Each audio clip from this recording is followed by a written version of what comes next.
Hi అండి, అందరికీ నమస్కారం. ఈరోజు కార్తీక బహుళ అష్టమి అండి. ఈరోజు ఏమి పారాయణం చేయటం వలన ఈశ్వరుడు కృప మనకు సిద్ధిస్తుందో, మన పాపాలు పోయి మన కష్టాలు తీరి మనకు సుఖాలు చేకూరుతాయో, అలాగే కార్తీక పురాణంలో ఈరోజు 23వ అధ్యాయం గురించి శ్రీమతి రాజరాజేశ్వరి గారి ద్వారా తెలుసుకుందామండి. ఎస్ఆర్ క్రియేషన్స్ ప్రేక్షకులకు నమస్కారం. కార్తీక మాసం 23వ రోజు బహుళ అష్టమి. ఈరోజు కాలభైరవాష్టకం చదువుకోవడం చాలా మంచిది. మన ప్రాంతాల్లో వీధిలో తిరిగే కుక్కలకు అప్పుడప్పుడు ఏదైనా ఆహారం వేస్తూ ఉన్నట్లయితే అవి పిల్లల జోలికి రావడం కానీ, అవి పిల్లల్ని బాధ పెట్టడం కానీ చేయకుండా ఉంటాయి. కుక్క విశ్వాసమైన జంతువు. ఈరోజు అష్టమి రోజు అష్టకం చదవడం చాలా మంచిది.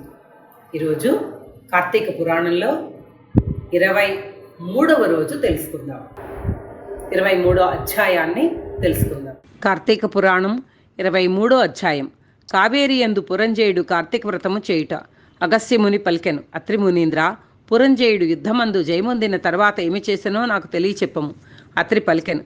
శత్రు బాధారహితమైన అయోధ్య పట్టణమందు పురంజయ మహారాజు సమస్త ధనుద్ధారులలో శ్రేష్ఠుడై, ఇంద్రతుల్య పరాక్రమవంతుడై, సత్యవాదియు, సదా శుచియు, దాతయు, భోక్తయు, ప్రియవాదియు, రూపవంతుడును, అమిత కాంతియుతుడును, సమస్త యజ్ఞకర్తయు, బ్రాహ్మణ ప్రియుడును, ధనుర్వేదమందు వేదములయందు శాస్త్రములయందు ప్రవీణుడును, పూర్ణిమచంద్రుడు జనకుల వలె స్త్రీ ప్రియుడు, సూర్యుడు వలె చూడసఖ్యము గానివాడు, శత్రువులను శిక్షించువాడు, హరిభక్తి పరాయణుడు, బలయుతుడు, కామ, క్రోధ, లోభ, మోహ, మద మాత్సర్యములు జయించినవాడును, కార్తీక వ్రతము చేత పాపములన్నీయు నశింపజేసుకొనిన వాడై ఉండెను.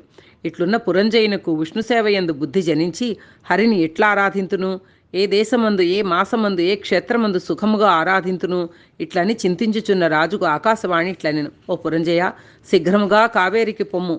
అచ్చట శ్రీరంగమును దివ్యక్షేత్రమున్నది. అచ్చట శ్రీరంగనాథుడు నివసించి ఉన్నాడు. కాబట్టి సంసార ఛేదనమును చేయువాడుగు శ్రీరంగ నిలయుని సేవించుమని చెప్పి ఊరకుండెను. ఆ మాట విని రాజు అయోధ్య పట్టణమును విడిచి తన చతురంగ బలములతో అనేక క్షేత్రములను తీర్థములను చూచుచూ కావేరీ మధ్యన శ్రీరంగం చేరెను. కార్తీక మాసమంతయు అచ్చట ఉండి కావేరీ మధ్యము నివాసముగా గలవాడైన శేషసాయి అయిన విశ్వమంగళుడైన శ్రీరంగనాథ స్వామిని పూజించుచు కార్తీక వ్రతమును శాస్త్రోక్తంగా చేసెను. కృష్ణ కృష్ణ అని గానము చేయుచు, గోవిందా వాసుదేవ అని నిరంతరము కీర్తించుచు విష్ణు పూజా పరాయణుడై స్నాన దాన జప హోమములు దేవాభిషేకములు చేయుచు శేషసాయి శ్రీరంగనాథుని విధియుక్తంగా ఆరాధించి మాసమంతయు ఇట్లు వ్రతము సల్పి మాసాంతమందు ఉద్యాపన చేసి తన పట్టణమును గురించి బయలుదేరాను. మధ్యనున్న దేశములను చూచుచూ సమృద్ధమైన తన దేశమునకు పోయి అందున్న అయోధ్య పట్టణమును చూచెను. ఆ అయోధ్య అనేక రాష్ట్రములకు అలంకారమై సంతోషముతోనూ పుష్టితోనూ కూడిన జనులు కలిగినదై, దృఢముగా గల ప్రాకారములతోనూ తోరణములు కలిగినదియు, దృఢముగా ఉన్న యంత్రములు గడియలు కలిగినదియు, అగర్తలు కలిగినది, గుర్రములతోనూ ఏనుగులతోనూ రథములతోనూ నిండి ఉన్నది, గృహ గోపురముల వెంట వీధులు కలిగినదియు, అనేక వర్ణములు గల పతాకములు కలదియు, వాయువు చేత చెలింపచేయబడుతున్న పతాకములు గలదియు, అనేక భటులు కలదియు, అనేక దేశవాసులతో కూడినదై ఉండెను.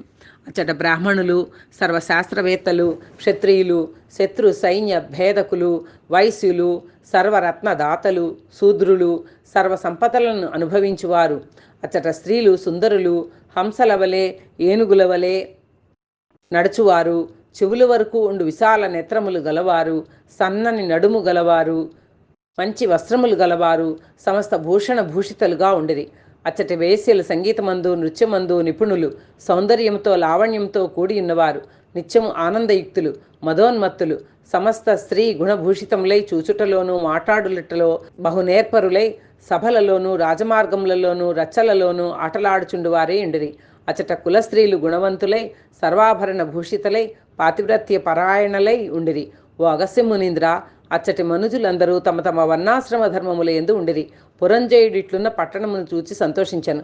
యథా రాజా తథా ప్రజ అను న్యాయమును బట్టి రాజు న్యాయవర్తనుడైన ప్రజలను న్యాయమందే ఉందురు కదా. పురజనులందరూ రాజు వచ్చుటను విని వేల వేలు కూడా ఎదుర్కొనిరి. రాజు మీద పేలాలు పుష్పములు చల్లిరి. రాజు పట్టణమును ప్రవేశించి తన ఇంటి ముందు ప్రవేశించినది మొదలు ధర్మయుక్తముగా భూమిని పరిపాలించెను. తరువాత కుమారులు మనుమలు కలవాడే అనేక భోగములను అనుభవించి చివరకు కుమారునికి రాజ్యభారం అప్పగించి తన భార్యతో కూడా వనమునకు పోయి వానప్రస్థాశ్రమం అవలంబించి కార్తీక వ్రతమును విడువక చేయిచు హరిభక్తిని స్థిరముగా చేసి దాని చేత వైకుంఠలోక వాసి అయి సుఖముగా ఉండెను. అగస్త్యమునింద్ర, కార్తీక వ్రతము మహామహిమ గలది. ఈ కార్తీక ధర్మము హరికి ప్రియకరము. కార్తీక వ్రతము చేయువాడు పరమపదమును పొందును. అవసరమై చేసినను ఉత్తమ గతి పొందును. సమస్త సౌఖ్యములను ఇచ్చినదియు కలి కల్మష నాశకారి అయిన కార్తీక వ్రతమును చెయ్యని మనుష్యుడు దుఃఖమును పొందును. హరిభక్తియుక్తుడై శుచితో ఈ అధ్యాయము వినువాడు సమస్త పాతకములను నశింపజేసుకొని పునరావృత్తి రహితమైన మోక్షమును పొందును. 23వ అధ్యాయం సమాప్తం. చూశారు కదా, అత్యంత మహిమాన్వితమైన ఈ కార్తీక పురాణంలో 23వ అధ్యాయాన్ని. ఇలాంటి లేటెస్ట్ వీడియోస్ మరింత మందికి రీచ్ అవ్వడానికి మా ఛానల్ను లైక్ చేయండి, షేర్ చేయండి, సబ్స్క్రైబ్ చేసి మమ్మల్ని కొంచెం ఆశీర్వదించండి. సర్వే జన సుఖినో భవంతు. ఓం నమః శివాయ.